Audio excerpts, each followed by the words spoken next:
5 ಎಕರೆ ಹೊಲದ್ರಿ. ಎಷ್ಟು ಗಾಡಿ ತಿನಿ ಆಗಿದ್ರಿ? ಒಂದು ಅಂದಾಜು ಎಷ್ಟು ಲುಕ್ಷನ್ ಆಗೈತೆ ರೀ? ಎಷ್ಟು ಇದ್ರದ್ದು ಸ್ವಲ್ಪ ಮಾತಾಡ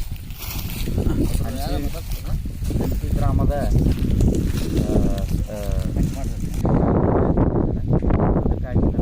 ದಯವಿಟ್ಟು ಅವ್ರು ಭಾಳ ಬಡವರು ಇರೋದ್ರಿಂದ ಬರಗಾಲ ಇದ್ರೊಳಗೆ ಬರಗಾಲ ಭಾಳ ಬಿದ್ದಿತ್ತು. ಅಲ್ಪ ಸ್ವಲ್ಪ ಬಂದಿದ್ದ ಮಾಲನ್ನು ಬೀಜ ಗೊಬ್ಬರದ ಸಾಲ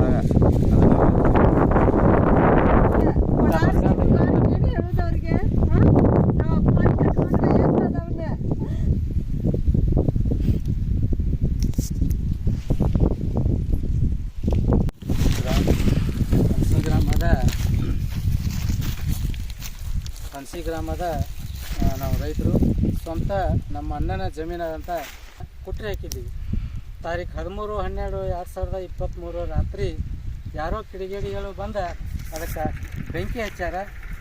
ನಾವು ಭಾಳ ಬಡತನ ಪ್ರಸಂತ ಕಷ್ಟಪಟ್ಟು ಈ ಜಮೀನುಗಳಿಗೆ ಭಾಳ ದುಡ್ದಿದ್ದೀವಿ. ಇವತ್ತಿಗೆ ನಮ್ಗೆ ಜೀವನ ಬೆಂಕಿ ಹಚ್ಚಿದಂಗೆ ನಮ್ಮ ಜೀವನಕ್ಕೆ ಬೆಂಕಿ ಕಣ್ಣಿಂದ ಮಾಡ್ಕೊಂತ ಅಲ್ಲಿ ಮಾಡ್ತಾರೆ. ಬೇರೊಬ್ಬರು ಹೊರಗೆ ಹೋಗ್ಕೊಂತ ಒಟ್ಟಿಗೆ ಹಾಕಿದ್ರೆ ಯಾಕೆ ಕಿಡಿಗೇಡಿಗಳು ಬಂದು ಹಚ್ಚಾರೋ ಅದಕ್ಕೆ ಗೊತ್ತಿಲ್ಲ. ಅದಕ್ಕೆ ಸೂಕ್ತ ಸರ್ಕಾರದಿಂದ ಸೂಕ್ತವಾದ ಪರಿಹಾರ ಕೊಡಿಸ್ಬೇಕಂತ ನಮ್ಮಲ್ಲಿ 5 ಎಕರೆ ಹೊಲದ್ರಿ.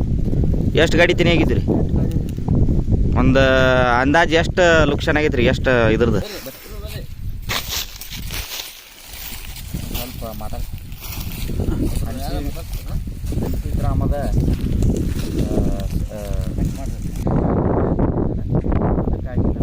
ದಯವಿಟ್ಟು ಅವ್ರು ಭಾಳ ಬಡವರು ಇರೋದ್ರಿಂದ ಬರಗಾಲ ಇದ್ರೊಳಗೆ ಬರಗಾಲ ಭಾಳ ಬಿದ್ದಿತ್ತು. ಅಲ್ಪ ಸ್ವಲ್ಪ ಬಂದಿದ್ದ ಮಾಲನ್ನು ಬೀಜ ಗೊಬ್ಬರದ ಸಾಲ